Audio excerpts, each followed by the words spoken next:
আসসালামু আলাইকুম প্রিয় কৃষক ভাইরা, আপনারা যারা দেশের বিভিন্ন স্থান থেকে স্কয়ার পেস্টিসাইডের এই ভিডিওটি দেখছেন, তাদের সকলকে স্কয়ার পেস্টিসাইড ইউটিউব চ্যানেলের পক্ষ থেকে জানাই আন্তরিক শুভেচ্ছা এবং অভিনন্দন। আজকের এই ভিডিওতে আমি একটি ভিন্নধর্মী ফসল চাষ নিয়ে কথা বলতে যাচ্ছি। আশা করি ভিডিওটি না টেনে আপনারা শেষ পর্যন্ত দেখবেন।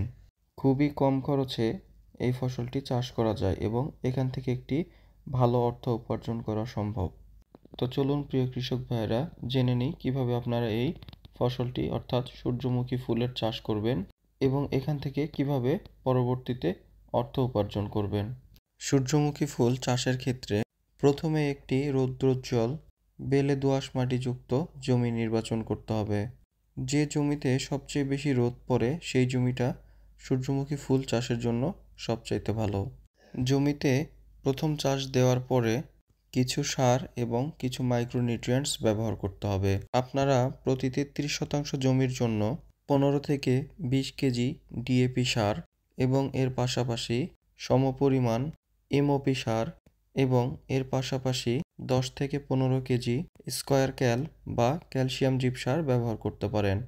এমওপি এবং ডিএপি সারের সাথে ক্যালসিয়াম জিপ ভালোভাবে মিশিয়ে পুরো জমিতে ছিটিয়ে দিয়ে দ্বিতীয় চাষ দিতে হবে। এর পরবর্তী সময়ে সূর্যমুখী ফুলের বীজগুলো জমিতে রোপণ করতে হবে। আপনারা চেষ্টা করবেন লাইন থেকে লাইনের দূরত্ব যেন 1 ফিটের মতো হয় এবং গাছ থেকে গাছের দূরত্ব যেন কমপক্ষে 10 আঙ্গুল হয়। প্রতি 33% জমির জন্য আপনাদের বীজের প্রয়োজন হবে 700 থেকে 800 গ্রাম।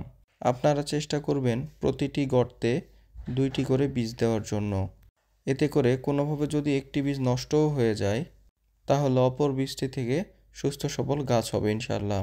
আপনাদের জমিতে যদি রসের পরিমাণ কম থাকে, তাহলে বীজ লাগানোর সাথে সাথেই জমিতে সেচ দিতে পারবেন। আবার আপনারা চাইলে পরের দিনও সেচ দিতে পারেন। এর পরবর্তীতে গাছের উচ্চতা 1 ফিটের মতো না হওয়া পর্যন্ত, অর্থাৎ গাছের পাতা 6 থেকে 7টি না হওয়া পর্যন্ত কোনো পানির সেচ বা কোনো প্রকার সার প্রয়োগ করতে হবে না। যদি গাছের উচ্চতা 1 ফিটের মতো হয়ে যায়, সেক্ষেত্রে আপনারা পানির সেচ দিতে পারেন এবং এর পরবর্তীতে শুধুমাত্র জমিতে ইউরিয়া সার ব্যবহার করবেন 10 থেকে 15 কেজি। জমিতে যদি রসের তারতম্য হয়, সেক্ষেত্রে গাছের উচ্চতা 1.5 ফিট হওয়ার পরে আপনারা চাইলে আরও একটি সেচ দিতে পারেন।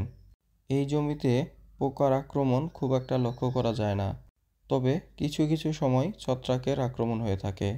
ফলে গাছের নিচের অংশ দুর্বল হয়ে যায় এবং বাতাসে হেলে পড়ে। যদি এই সমস্যা খুব বেশি পরিমাণে হয়, সেক্ষেত্রে আপনারা স্ট্রমিন ব্যবহার করতে পারেন। তাহলে ভালো একটি ফলাফল পাবেন ইনশাআল্লাহ। জমির প্রথম চাষ থেকে শুরু করে ফসল ঘরে তোলা পর্যন্ত বিঘা প্রতি আনুমানিক খরচ হবে 3 থেকে 5,000 টাকা। এই অল্প খরচে আপনারা প্রতি বিঘায় 40 থেকে 50,000 টাকা উপার্জন করতে পারবেন ইনশাআল্লাহ।